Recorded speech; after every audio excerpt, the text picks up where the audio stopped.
todo o conteúdo que a gente estudou, mas assim, mais especificamente para vocês irem tomando nota.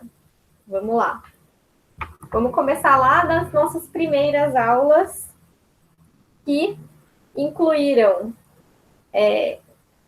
componentes da ficha de avaliação. Então, lembra lá como que é a estrutura da ficha de avaliação fisioterapêutica. Começa com a identificação dos dados do paciente,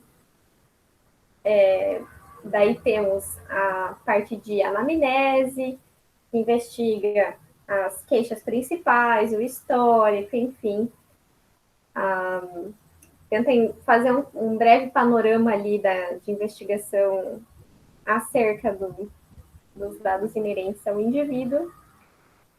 Parte para o exame físico, e o exame físico lá é subdividido em inspeção, palpação, exames diretos, né, do exame físico, que incluem a goniometria, testes de força, perimetria, enfim, com todas as abordagens inerentes. Reflexos entra aqui também em exame físico e testes especiais. Então, testes especiais é o que a gente tem visto aqui na avaliação segmentar, ou seja, a gente está vendo segmento por segmento corporal e descobrindo quais são os testes especiais de cada segmento. Mas lembrando que quando a gente recebe um paciente para fazer a avaliação, é importante que a gente olhe para esse paciente de uma forma mais ampla, diferente do que a gente estuda aqui, que a gente estuda segmentado, a gente precisa ter um raciocínio clínico mais global do nosso paciente, beleza? Então, a gente divide porque é a forma didática de passar para vocês, é a forma como se apresenta nos livros, mas quando a gente vai para a abordagem direta com o paciente, a gente tem que pensar numa avaliação mais global, pelo menos envolvendo as articulações e as regiões superiores e posteriores àquela região que é correspondente à queixa principal. Depois de exames físicos, componentes da ficha de avaliação ainda. Ó. Depois de exame físico, temos exames complementares, que incluem exames de imagem, exames de qualquer outra ordem, exames de sangue, enfim, o que o paciente tiver de exame complementar que possa nos auxiliar e reforçar ou refutar a nossa hipótese de diagnóstico. Depois vem diagnóstico cinético funcional, e a gente estudou como a gente chega no diagnóstico cinético funcional. Diferente do diagnóstico clínico, a gente olha para qualidade do movimento. Então, a gente descreve qual movimento está envolvido com aquela queixa principal e se aquele movimento ele está acima do adequado ou reduzido. Então, isso é o diagnóstico cinético funcional. Temos lá objetivos de tratamento e o plano de tratamento, sendo que os objetivos têm que ser de curto, médio e longo prazo, e é através desses objetivos que a gente traça o plano de tratamento. Então, esses são os componentes da ficha de avaliação. O que mais? Vimos sinais vitais ainda lá nas primeiras aulas, né? Sinais vitais, que são compostos, lembra lá os que a gente viu? Temperatura, pressão arterial, frequência cardíaca, frequência respiratória. Até na sala a gente viu saturação de oxigênio, porque tinha um oxímetro. Mas o principal são essas quatro avaliações, sendo ela temperatura corporal, lembrando que seres humanos, né, produzem o próprio calor, portanto, devem ter uma temperatura média similar uns aos outros, né? Pressão arterial, lembra que vocês leram a diretriz brasileira de hipertensão. Em uma das tarefinhas, a gente tinha que verificar o passo a passo da aferição da pressão arterial. Então, vocês já sabem, pelo menos em teoria, quais são os passos, quais são as 5 fases dos sons de Korotov. Frequência cardíaca, vimos que pode ser mensurada, pode ser coletada de forma manual, através da palpação do pulso radial ou pulso em outros pulsos, mas o mais comum é o pulso da artéria radial, lá na face da extremidade do rádio, com os 2 indicadores e não com o polegar, porque o nosso polegar tem o nosso próprio pulso, então a gente pode acabar se confundindo aí na percepção do tato. Frequência respiratória, mensurada também contabilizando quantos movimentos de excursão torácica o nosso paciente faz ao longo de 1 minuto. A gente precisa de um reloginho. Ainda lá na avaliação respiratória, a gente viu que existe uma medida de circunferência da excursão torácica, né? E do ângulo de Charpey. E a ausculta. Porém, não estabeleci nenhuma questão específica quanto a estes temas, tá? Então, não precisam se preocupar com isso. Precisam se preocupar com quais são os 4 sinais vitais mais importantes ali e como eles são coletados. Próximo tema foi perimetria. Então, perimetria, a gente viu ali basicamente o conceito de perimetria, que é você mensurar com uma fita a circunferência de algum segmento e comparar com o lado contralateral. A perimetria pode nos dar achados aí de qualidade da composição corporal, qualidade do trofismo muscular, da composição ali, enfim, de comparar segmentos, então pode nos dar aí achados de atrofia muscular, sarcopenia em idosos. Temos algumas medidas especiais também de perimetria, algumas que vocês viram lá na diretriz de obesidade, inclusive medida da circunferência abdominal, né, ou medida da circunferência da cintura. O que mais que a gente viu? Discrepância de membros inferiores, que pode ser mensurada lá em duas medidas, por assim dizer, né? A medida real e medida aparente, sendo que a medida real é osso a osso, portanto, da espinha ilíaca anterosuperior até o maléolo lateral, tá? Medida aparente, cicatriz umbilical até o osso, então vai ser cicatriz umbilical até o maléolo medial, lá do tornozelo. E o outro teste que avalia a discrepância de membros inferiores, que vocês tiraram uma foto lá na tarefinha, é o teste de Galeazzi, tá?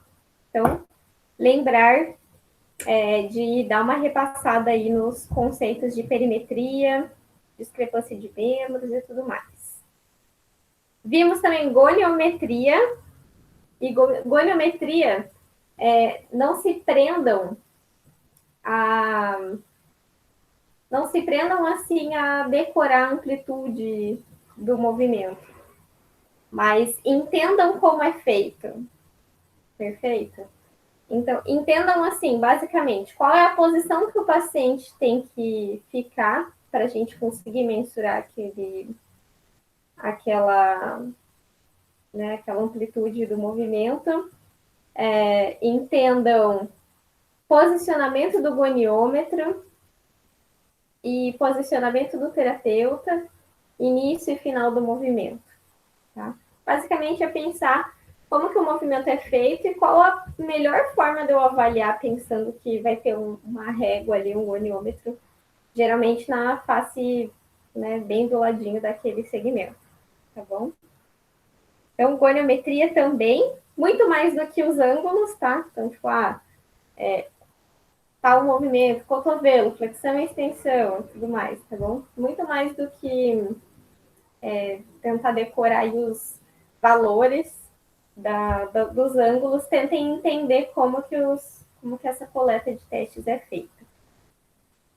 Sobre desempenho muscular, a gente viu um pouquinho de fisiologia, tanto da contração muscular, tipo de fibra muscular do tecido musculoesquelético.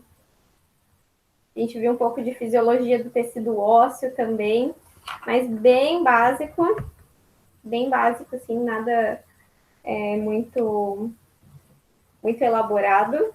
Só dei uma repassada lá sobre as fases sobre tipos de fibra muscular que cada fibra muscular predominantemente faz na sua composição do ventre muscular. Tipos de contração muscular, temos lá isométrica, isocinética, isotônica.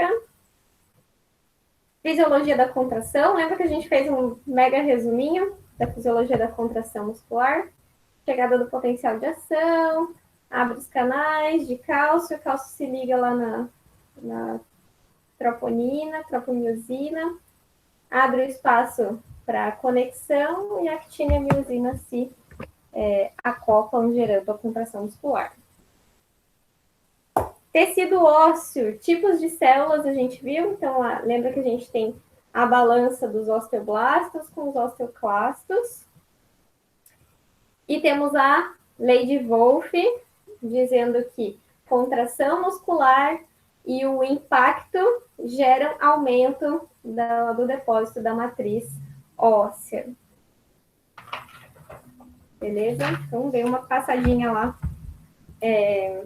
dei uma repassada na fisiologia para relembrar os conceitos, tá?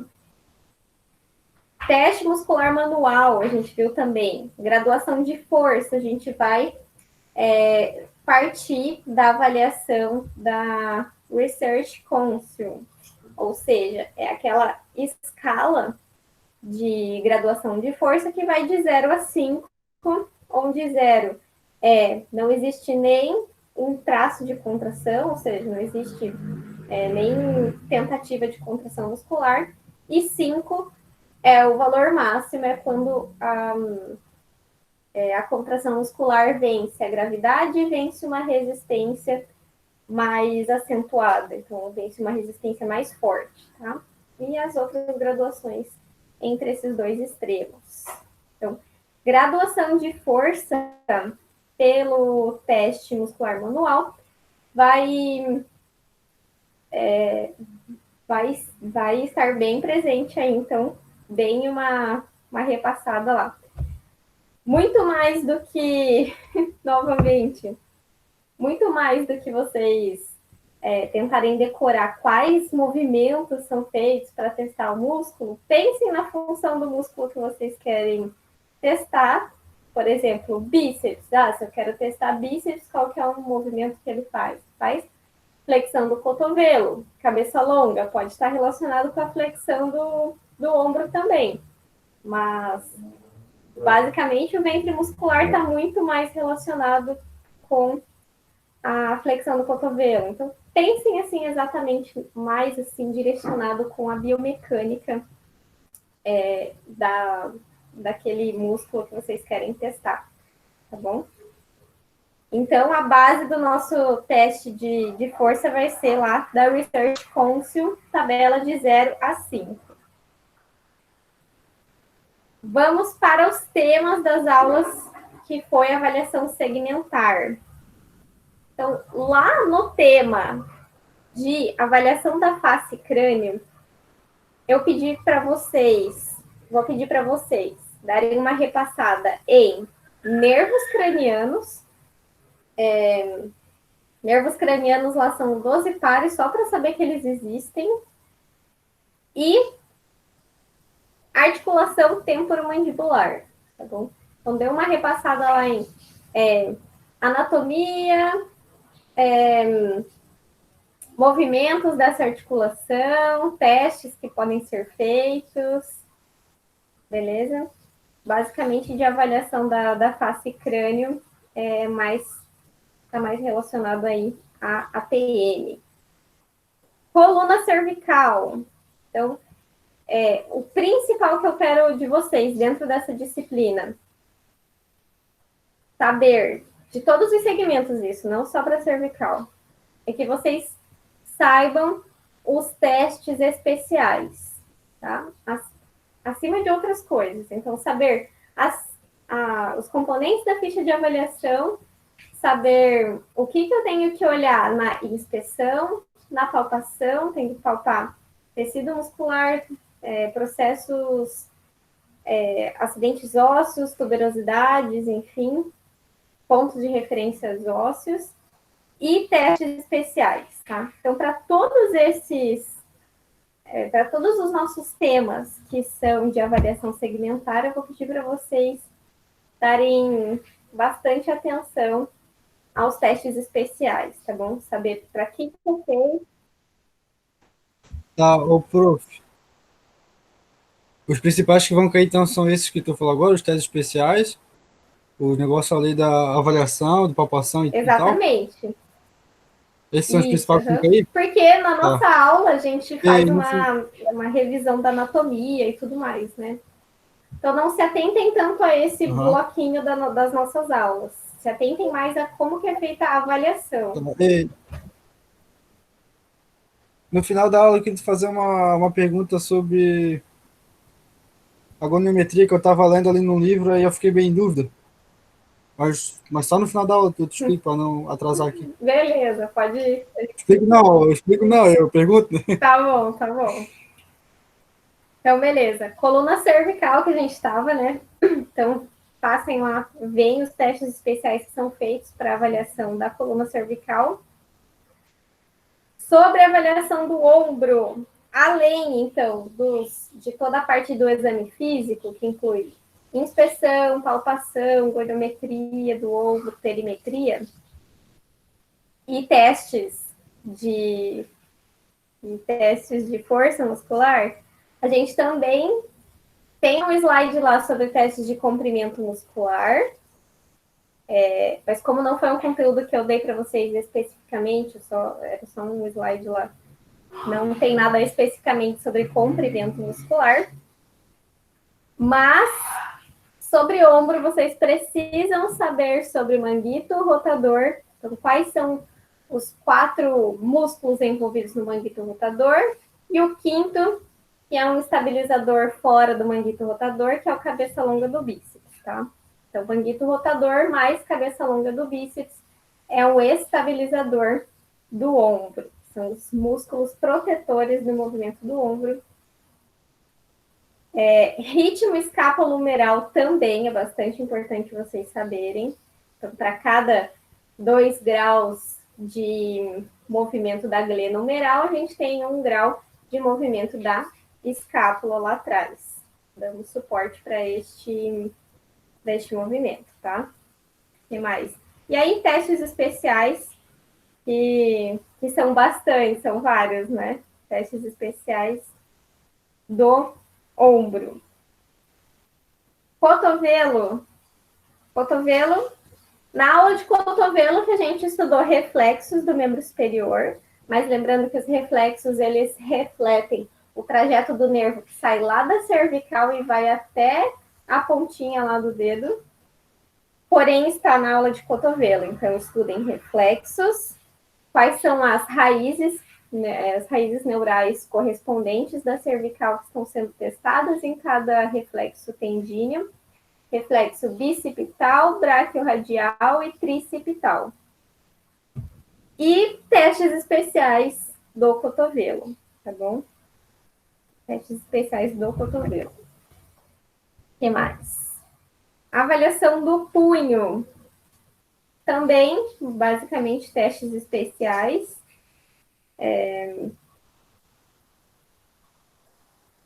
Punho e mão é basicamente isso, nada de muito importante. Nada de anatomia, enfim, outros pontos que a gente viu na aula. mas estudem os testes especiais. Coluna lombar. Coluna lombar, também temos um pouco mais sobre a questão de movimentação da coluna lombar e toda a parte de exame físico que a gente viu aí na nossa última aula, tá? Então, palpação, inspeção, lembrem da goniometria, e dos testes especiais para testar as disfunções que acometem a coluna lombar. Isso inclui lá a sacroiliaca, síntese púbica, e da aula de hoje, que é sobre quadril e joelho, temos uma questão que pode ser que entre, mas aí não tem, que mais está mais relacionada à coluna lombar mesmo, que está com relação aos testes, beleza? Então, fechamos aqui. O conteúdo da prova, então, é até a aula da semana passada, até coluna lombar, sacroiliaca e síntese púbica. Dúvidas com relação ao conteúdo, pessoal? Perceberam, assim, que eu não quero que vocês decorem, por exemplo, valores normativos de amplitude de movimento. Isso aí vocês têm uma tabela e consultam depois, mesmo quando vocês forem trabalhar, fazer estágio, enfim, tranquilamente. O que eu quero? Eu quero que vocês entendam como que é feito, qual é o princípio e para que esses testes estão sendo aplicados, tá? Certo? Vamos para a nossa aula de hoje. Nossa, já falei bastante, né? Passamos das 7h30. Dúvidas, pessoal? Posso dar continuidade aqui na nossa aula de hoje?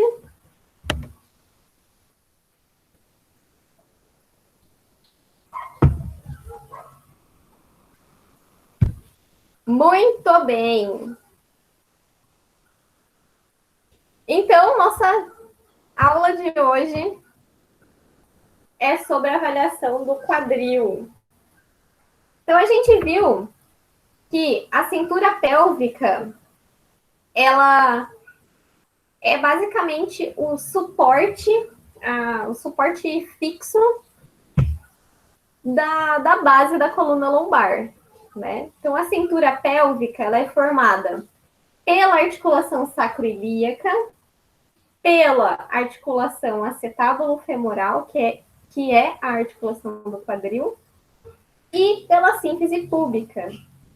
Essas três articulações, elas formam a base estrutural da nossa coluna, não só da lombar, né? Como eu falei, de nossa coluna ao longo da sua estrutura.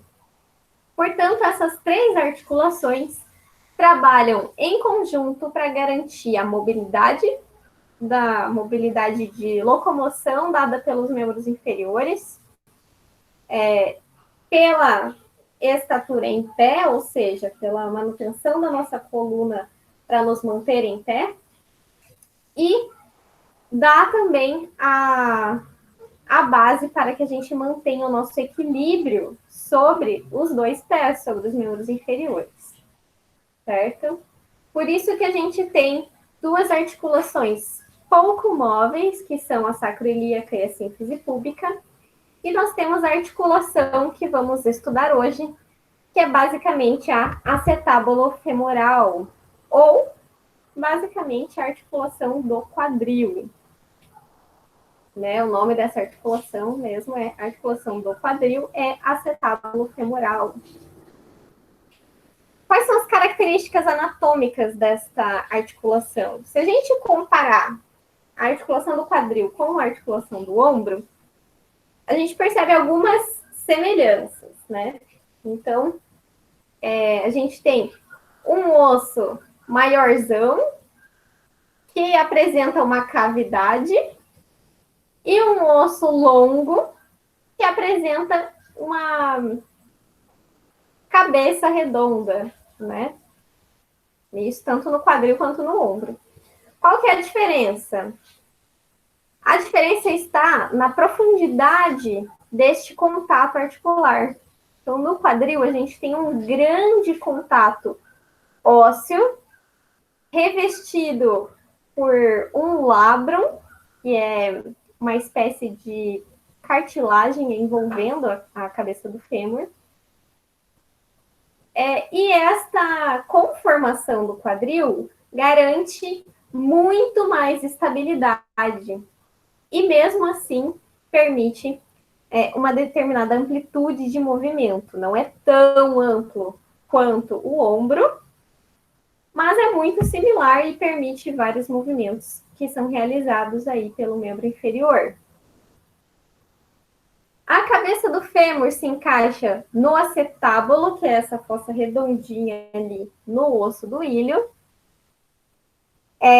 Esta conexão suporta o peso corporal, distribui os esforços que vêm tanto do impacto com o solo quanto a força gravitacional e permite lá os movimentos que são feitos no quadril: flexão, extensão, adução, abdução, rotação. Perfeito? As extremidades, então, desses dois ossos, tanto do acetábulo quanto da cabeça do fêmur, são recobertas por cartilagem hialina. Essa cartilagem hialina é a estrutura responsável por permitir o deslizamento, né, o contato osso a osso, sem ter atrito, sem ter dor. E ainda a articulação é envolvida pela cápsula articular, e dentro dessa cápsula a gente tem líquido sinovial. O líquido sinovial permite também o deslizamento aí dessas duas estruturas de uma forma que não haja contato osso com osso, porque osso em contato com uma estrutura rígida vai gerar desgaste, certo? Então, essa composição da articulação que permite os movimentos adequados, sem dor e sem desgaste. Uma coisa importante aqui, pessoal, nessa articulação especificamente aqui do quadril, existe uma força vetorial, forças de sobrecarga que atuam aqui neste complexo, que elas são com uma grande sobrecarga, enfim, né? As forças que essa articulação são submetidas, elas geram muito, não tem outra palavra para descrever isso, né? Mas tem muita sobrecarga mecânica em cima dessa articulação, porque é ela que suporta todo o peso.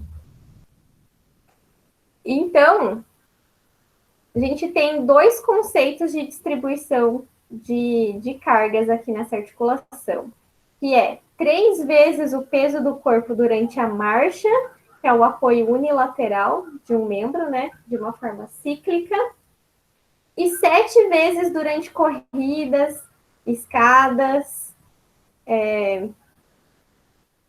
entre outros terrenos íngremes aí. Então, rampas, enfim. Ali são lombas, né? Mas eram rampas, no caso. Então, durante uma caminhada, quando a gente joga todo o peso em uma perna só, a gente tem 3 vezes o peso corporal de força sendo distribuída ali nessa articulação, nesses tecidos que estão envolvidos na dissipação dos vetores mecânicos. E durante esforços de grande impacto, como corrida, enfim, subir rampas e tudo mais, a gente tem aí uma estimativa de 7 vezes o peso corporal, que é bastante sobrecarga nessa articulação. E a estabilidade, pensando que o encaixe ósseo ali é bem maior do que do ombro, uma das questões que geram estabilidade nessa articulação é exatamente o encaixe ósseo ser maior. Mas temos ainda a própria cápsula e ligamentos como estabilizadores estáticos e os músculos como estabilizadores dinâmicos. Então, eu deixei aqui para vocês ilustração do néter, com alguns dos músculos que estão envolvidos aí na região do quadril, para vocês relembrarem aí da anatomia. Ligamentos, que fazem parte dos estabilizadores estáticos do quadril. A gente tem os principais.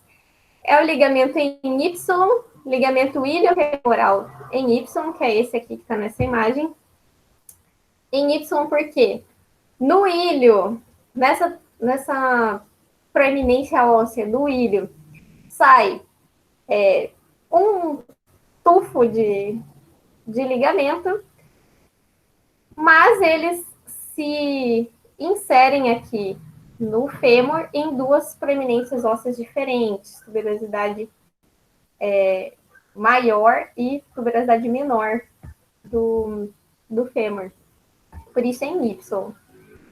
Temos também o ligamento redondo, que é esse grandão aqui no meio. Deixa eu voltar para vocês. Cadê? Esse grandão aqui no meio é o ligamento redondo. Ele está bem no meio, bem no topo da cabeça do fêmur e se insere lá no meio do acetábulo. Então, são os ligamentos, os principais ligamentos aí relacionados à estabilização do quadril.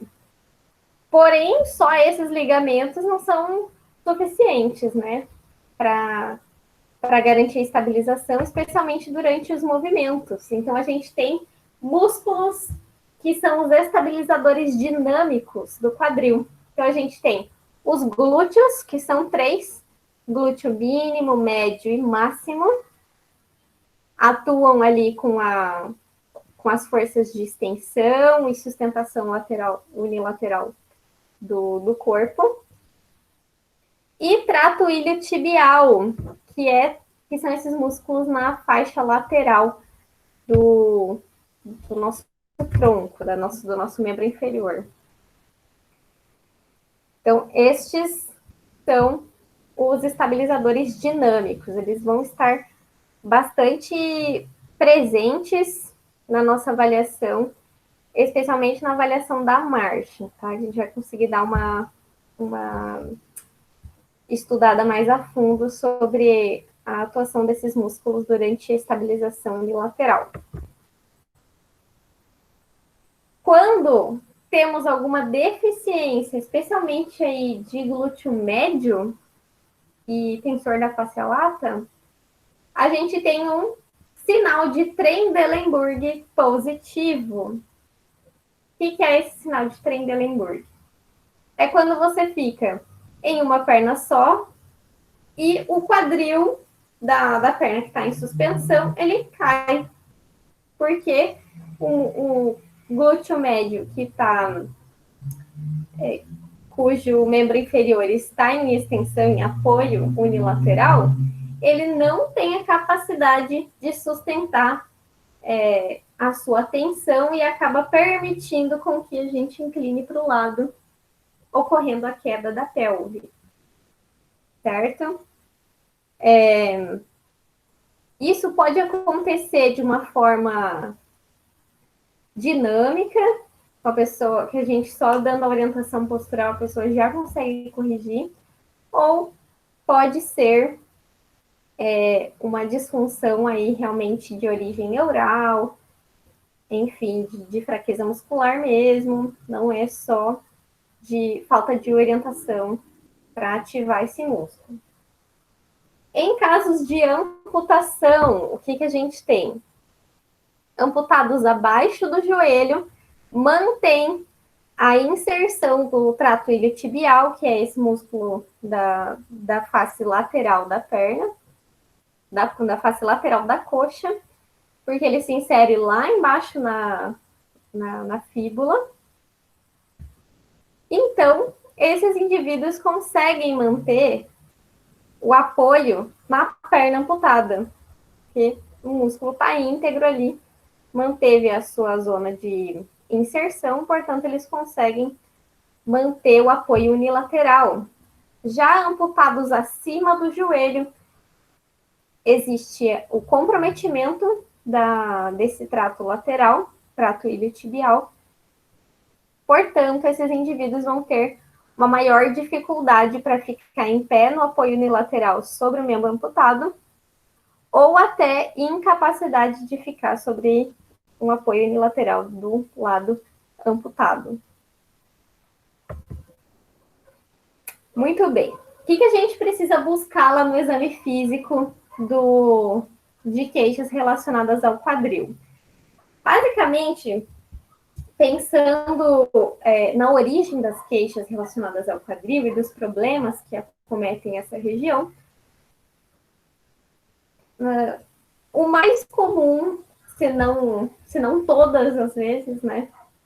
Mas o mais comum de acontecer nessa região são traumas diretos ou degeneração tecidual. Então, geralmente, traumas diretos vão gerar lesões agudas, e podem gerar uma consequência a longo prazo de degeneração secundária ao trauma direto, ou sobrecargas, uma biomecânica disfuncional, sobrepeso, vão gerar ao longo do tempo degeneração tecidual, especialmente de cartilagem desta articulação. Tá? Então, geralmente, vão ser essas duas causas. A gente precisa já avaliar o nosso paciente visando essas duas possibilidades de origem das disfunções. Coloquei aqui para vocês também, né, algumas das sugestões que podem gerar disfunções do quadril, que não só traumáticas, mas que tenham relação com as fases da vida.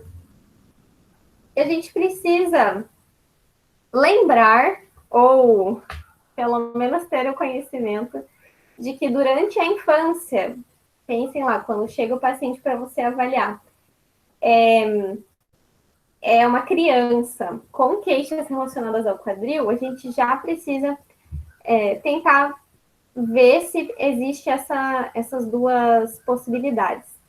Luxação congênita do quadril, isso vai acontecer mais nos bebês, né? Luxação congênita, que é quando não houve uma formação óssea tão adequada no encaixe do acetábulo. Pense que quando a criança nasce, ela não nasce com aquela fossa do acetábulo bem profunda. Conforme a gente vai descarregando o peso, ficando em pé, aprendendo a andar, que o acetábulo é formado, aquela parte bem redondinha que faz a fossa profunda.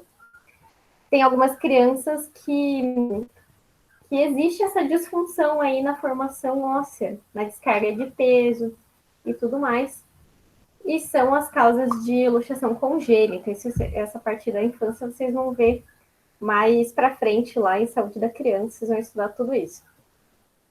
Ou ainda, doença de Perthes, que é a necrose da cabeça femoral, tá? Então, lembrem lá que na cabeça femoral tem o nosso ligamento redondo, pode ter uma necrose ali naquela região por conta de algum motivo que a gente diz idiopático, ou seja, não existe uma causa que a gente consegue determinar que causa essa necrose. Durante a adolescência, pensem lá, chegou um adolescente para vocês com queixas relacionadas ao quadril. Pode ser trauma devido a esporte, acidente automobilístico, muito mais do que desgaste, né? Então, causas comuns. Desvio da cabeça do fêmur, ou desvio da formação do colo do fêmur. Isso acontece também de uma forma idiopática, não se sabe quais as causas, mas acontece. E já no adulto, que realmente vai ter aí essa possibilidade entre ser trauma direto e degeneração, que é o que a gente tem chamada osteoartrose do quadril. Ou também popularmente conhecido, mas não é um termo científico, coxartrose. Isso não é um termo científico, mas a gente ainda vê por aí o pessoal falando. Então, o paciente de vocês chegarem dizendo que tem esse diagnóstico é um termo mais popular, assim, porém não é um termo técnico. O que a gente tem que observar com o nosso paciente lá na sala de espera? Observar como que ele está sentado, se ele consegue ficar sentado, porque a articulação do quadril pode ter algum comprometimento que impeça o movimento de flexão, da mesma forma que na coluna lombar, na sacroiliaca, mesma coisa. Se ele está sentado, tem que ver se ele está sentado de uma forma compensada, se ele está reclinado para trás, se ele está tentando diminuir a angulação de flexão para sentar, se ele está inclinado para algum dos lados. Então, a gente já pode ir associando aí, de repente, a problemas aí relacionados à descarga de peso, à movimentação, enquanto ele está sentado. Quando ele passa para a posição em pé, você chamou ele para o seu consultório, para a gente começar a avaliar. Observar qual o nível de dificuldade que esse indivíduo apresenta para levantar da posição sentada, né, fazer essa transição para a posição em pé. Já observar qual que é o padrão de distribuição de peso e verificar se ele está claudicando, se ele está se apoiando, usando dispositivos auxiliares, se está usando um parente de dispositivo auxiliar de marcha, de apoio e tudo mais. Já observa qual tipo de contato do pé no solo, se ele consegue apoiar com o calcanhar, se ele anda normal ou não. Tudo nessa fase inicial a gente já vai observando e reparando para já nortear a gente durante a nossa anamnese. Lá na anamnese, o que a gente precisa se atentar? Mesma coisa das outras, tá? Pode ter relação aí com a idade, a gente já viu que na infância tem doenças características, na adolescência, na idade adulta, pelo tipo de rotina que esse indivíduo tem. Então, se é atleta, pode ter lesão traumática do esporte. Se é uma pessoa sedentária, pode ter degeneração aí por, né, se é uma pessoa mais adulta, pode ter já uma degeneração, pode ter, enfim, algumas questões que já vão direcionando a gente para onde ir. Na inspeção, primeiro a gente dá, né, aquela análise postural, e com relação ao quadril, a gente precisa prestar bastante atenção no equilíbrio da cintura pélvica, então, simetria das espinhas ilíacas anterosuperiores.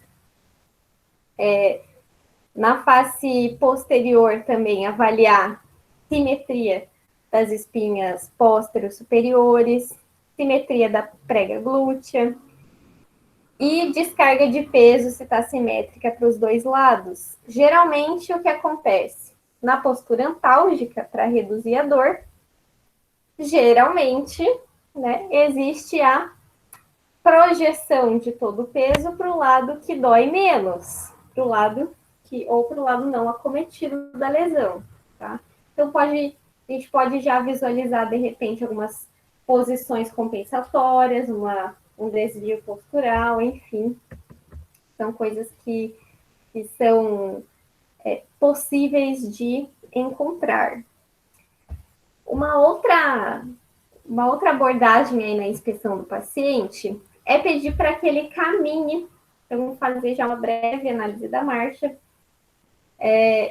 E com o máximo de exposição possível do seu membro inferior. Pensando no quadril, ou de repente pedir para ele vir com uma bermuda mais curta, com um traje de banho mesmo, enfim, o que ele se sentir confortável para vir. Porém, pensando no quadril, a gente vai precisar que esta região esteja, no mínimo, exposta para avaliação. Perfeito? Procurar por cicatrizes, tanto de origem traumática quanto de origem cirúrgica. Hipotrofia muscular, assimetria, alteração postural. E lembra que a gente vai verificar a simetria das espinhas do quadril? Se a gente vê que não tem uma simetria, a gente precisa fazer a mensuração da discrepância de membro inferior que a gente já aprendeu, tá? Então, medida real, medida aparente, bota ele lá na postura de Galeazzi e já faz o teste para avaliar uma possibilidade de discrepância de membros. Na palpação, importante a gente buscar aí os pontos de referência, fazer a palpação da qualidade do tecido e buscar pontos dolorosos. Então, por exemplo, temos aí algumas bursas que podem ser inflamadas por algumas questões de disfunção. Bursa trocantérica, geralmente acomete aí pessoas que trabalham em pé e que trabalham em pé de uma forma que descarregam o peso mais sobre uma perna do que outra. Isso é um vício postural bem comum. Geralmente, lá o vendedor trabalha em pé às 8 horas de trabalho dele e ele não percebe, mas tem o vício de jogar o peso sempre para a perna direita. Ao longo do tempo, a pressão sobre a bursa trocantérica do lado direito vai gerar um desconforto e, geralmente, esta questão está associada ou à manutenção da postura unilateral, que é a queixa que ele vai chegar dizendo para você, ou não consigo dormir virada para o lado sobre o lado que dói, né? Mesmo que o colchão seja macio, não é um contato muito espesso, muito rígido, mesmo assim gera dor porque está inflamado. Outra bursa que geralmente também tem acometimentos é bursa esquiática. Lesão do labrum, Letícia, geralmente está relacionada com movimentação mesmo, tá? Pinçamento, microtraumas de pinçamento sobre a região que vai gerar lesão do labrum, tá? Não é por descarga de peso unilateral. Geralmente a bursa trocantérica é quando o paciente, o indivíduo, né, fica com apoio unilateral com sinal de Trendelenburg positivo. Então, com a pelve caída, joga todo o peso da miomecânica no quadril ali que fica sustentando o peso. Então, dá uma sobrecarga ali de pressão sobre a bursa. Bursa da tuberosidade esquiática também. Pessoas que trabalham sentadas em superfície muito rígida ao longo do tempo também pode desenvolver alguma debilidade ali e vai reclamar que quando senta dói exatamente lá onde deveria ser o nosso apoio, né?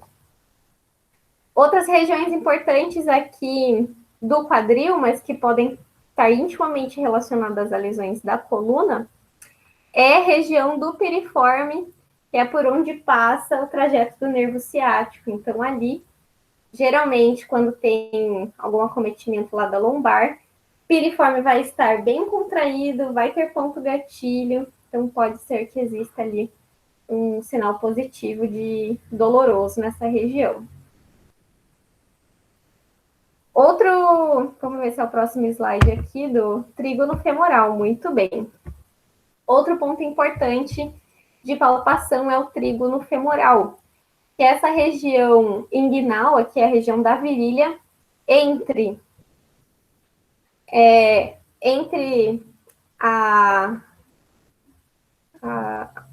o trajeto do nervo, do trajeto do músculo sartório, que é esse que cruza a face anterior da coxa, borda medial do adutor longo e o ligamento inguinal, formando esse triângulo aqui.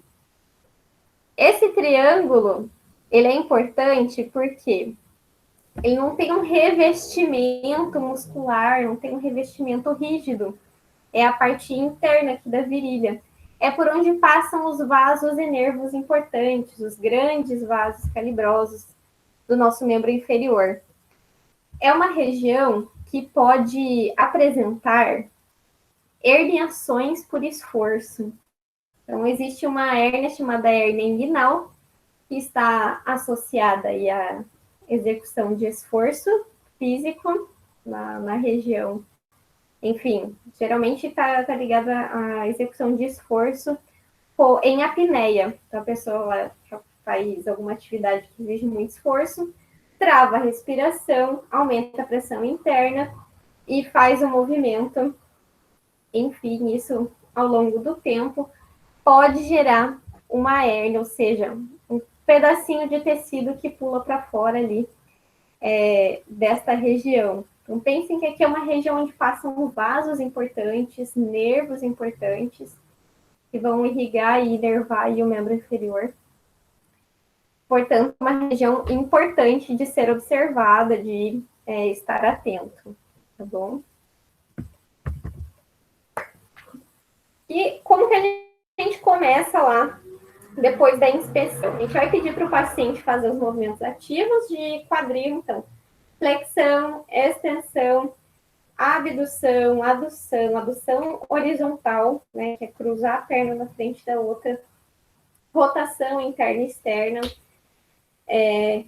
Se algum desses movimentos apresentar uma restrição, a gente vai lá e mensura, faz a goniometria. Se em algum desses movimentos a gente perceber alguma dificuldade, também vai lá e testa força muscular. Alguns testes funcionais, né, que não estão lá naqueles testes generalistas que a gente viu antes, são o paciente consegue se agachar, subir e descer uma diferença de altura, cruzar as pernas, então que é a adução horizontal, correr e desacelerar, que é algo também importante lá no esporte, consegue fazer voltas, pular em uma perna só, que lembra que é o teste do flamingo, e se consegue saltar. Esses movimentos, pensem assim, que são movimentos funcionais do quadril. Servem para a gente testar tanto o quadril quanto o sacroiliaca, símfise pública, que a gente já viu testes que fazem esses movimentos, como podem sugerir o tratamento necessário. Portanto, se lá no agachamento a gente viu que o nosso paciente consegue fazer um agachamento com uma boa qualidade, mantém a estabilidade da coluna, mantém o apoio do pé sobre o solo, não gera compensações até determinada angulação, e depois descompensa tudo para baixo, então a gente tem que trabalhar esse tipo de movimento. Até que subir e descer a escada ele não está conseguindo porque está faltando força muscular, então já direciona para que tipo de exercícios a gente tem que estimular com esse paciente, tá? Então, dá para olhar para os testes como diretrizes aí, não diretrizes, né? Mas direcionadores para um plano de tratamento. Pensem que você viu lá que o meu paciente não consegue cruzar as pernas. Então, eu já consigo gerar um diagnóstico cinético funcional, que é a limitação a tantos graus do movimento de adução horizontal. E o plano de tratamento a curto prazo vai ser ganhar a amplitude do movimento, por exemplo, né? Então, já sai aí praticamente a ficha completa. Vamos lá, então. Testes passivos e ativos, né? Vocês já sabem as definições. Testes ativos que o próprio indivíduo faz, testes passivos, o terapeuta realiza o movimento para o paciente. Quando, nos testes ativos, o paciente for incapaz de completar a amplitude normal, porém nos testes passivos não houve limitação, podemos já indica que pode ser uma causa de fraqueza muscular, tá? Quando o indivíduo não faz ativo, mas consegue fazer um movimento passivo sem dor, pode ser fraqueza muscular. Já quando existe uma restrição, tanto dolorosa quanto de bloqueio mesmo, durante o teste passivo, pode ser aí a presença de um obstáculo ósseo ou de tecido mole, tá? Então já direciona a gente para esse tipo de sugestão na realização dos testes. Exame neurológico do quadril vai pegar aí pelo menos a nível de T10 lá na cicatriz umbilical, a nível de T10 até L3. Até L3, tá bom, pessoal? Então, região de quadril envolve aí essas aferências de raízes neurais saindo da coluna. Testes de força muscular, a gente já viu, né? Eu só coloquei aqui para vocês as raízes neurais que estão envolvidas em cada movimento. Então, ali, ó, flexores, a gente tem ilio-psoas e reto femoral. E o nervo correspondente é o nervo femoral, que sai lá dos trajetos de L1, L2 e L3. Extensores, temos glúteo. Na verdade, os 3 glúteos fazem extensão, né? Porém, o glúteo máximo é o principal. E quem inerva? Nervo glúteo inferior, que sai lá da raiz de S1. Abdutores. Então, a gente tem glúteo médio como principal abdutor. E glúteo mínimo também ajuda nessa movimentação. E é inervado por glúteo superior, que sai da raiz de L5. E adutores, a gente tem o principal adutor longo. E o nervo que está relacionado é o nervo obturatório. Lembra lá da anatomia dessa conformação óssea do isquio? A gente tem uma perfuração que é a perfuração obturatória do isquio, que é onde fica ali a nossa tuberosidade isquiática. Então, temos lá o nervo obturatório saindo das raízes de L2, L3 e L4. Certo? Testes especiais do quadril. Galease a gente já viu, que é para verificar se tem discrepância ali de membros inferiores e avaliar se existe aí uma discrepância de tíbia ou fíbula. O que mais? Teste de Thomas. Muito importante, ó. Teste de Thomas, ele vai avaliar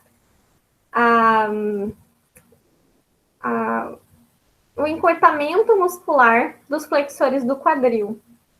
Então, como que é realizado? O paciente lá em decúbito dorsal, a perna vai estar estendida ali sobre a superfície. Quando você pede para esse indivíduo flexionar um membro, se existe encurtamento muscular ali, principalmente de ilio-psoas, o joelho do membro que está sobre a maca, ele vai se elevar. Então, isso indica aí um encurtamento mais direcionado de ilio-psoas. Teste modificado de Thomas. É feita a mesma coisa, só que o membro inferior ele não vai ficar mais sobre a maca, ele vai ficar suspenso para fora da maca. Então, também indica aí a presença de encurtamento muscular, especialmente de ilio-psoas. E aí, eu só ia pedir também o mesmo movimento para o paciente, mas o que temos aqui é uma extensão do joelho, quando existe este encurtamento aí dos flexores. Beleza? Teste de Elie. Lembra que a gente viu lá na avaliação da coluna lombar o teste de Naklas, que era para fazer o estiramento da raiz neural do nervo femoral? O teste de Eli faz o mesmo posicionamento, porém, se existe aí um encurtamento, a gente vai ter uma elevação do quadril quando faz esse movimento ali de flexão máxima do joelho, tá? Então, no mesmo teste, a gente tem possibilidade de encontrar encurtamento muscular do reto femoral, estiramento da raiz, da raiz nervosa do nervo femoral e ainda a elevação do quadril por falta de comprimento muscular também. Teste de Ober é feita com um paciente em decúbito lateral. O terapeuta vai estabilizar o quadril para evitar fazer uma extensão excessiva ali da coluna lombar, fazer uma extensão compensatória da coluna lombar. Vai suspender, vai sustentar suspensa o membro inferior, trazendo em extensão. Quando a gente traz em extensão e solta o apoio do joelho, esse indivíduo precisa sustentar esse membro inferior lá atrás. Não? Quando o joelho cai, indica que existe aí uma fraqueza muscular dos músculos envolvidos com a estabilização lateral ali. Então, trato iliotibial ou glúteo mínimo. Não, desculpe, ou glúteo médio, face lateral, né? Então, puxa ali membro inferior para trás, solta, tira a suspensão e o indivíduo tem que ser capaz de sustentar. Se não é capaz de sustentar o joelho, se o joelho cai, indica a fraqueza muscular do iliotibial ou glúteo médio. Sinal de Trendelenburg, a gente já viu também. Também indica aí, quando existe essa queda da pelve, fraqueza muscular do trato iliotibial e do glúteo médio, tá? Que é esse aqui demonstrado na imagem aqui para vocês. Coloquei aqui para vocês, ó. Sinal positivo de Trendelenburg está presente não só em fraqueza muscular por falta de treinamento, mas é uma sequela de poliomielite, de luxação congênita do quadril e de outras miopatias que podem acometer aí essa região. Então, não só fraqueza muscular por falta de treinamento, tá? Tem aí uma possibilidade de intervenção neurológica mesmo. Muito bem. Patrick Faberi, que a gente já conhece, é o teste mais importante aí relacionado à cintura pélvica, lombar e membro inferior. Então, a gente já sabe que o Faberi é de flexão, abdução e rotação externa do quadril. A gente faz o posicionamento, né? Tornozelo em cima do joelho da perna contralateral. O examinador estabiliza o quadril de um lado e aperta o joelho fazendo uma rotação externa. E aonde o paciente indicar que existe dor nesta posição, vai ser o nosso sinal positivo. Então, pode ser lá na lombar, lá na sacroiliaca, na sínfise púbica, no trajeto do músculo sartório, porque é exatamente essa é a forma de avaliar o comprimento muscular do sartório. Ou pode sentir uma dor em C ali no quadril, que vai revelar onde está a disfunção, a parte dolorosa. E lá nos bebês a gente tem manobra de Ortolani, que é para avaliar a luxação congênita. Quando a gente pega o membro inferior lá da criança, do bebezinho. Posiciona lá em 90 graus do quadril e joelho e faz o movimento de abdução. Se houver luxação congênita do quadril, a gente escuta ali um estalo, né? A gente sente ali o movimento do quadril pulando para fora da fossa acetabular, que ainda não está bem formada, né? Certo, pessoal? Então, esses foram os testes especiais da coluna, do quadril, tá bom? Vamos fazer uma pausa aí, ó, bem na hora, hein? 8h20. Pausa antes da avaliação do joelho, beleza? Dúvidas? Podem me mandar aqui, pessoal.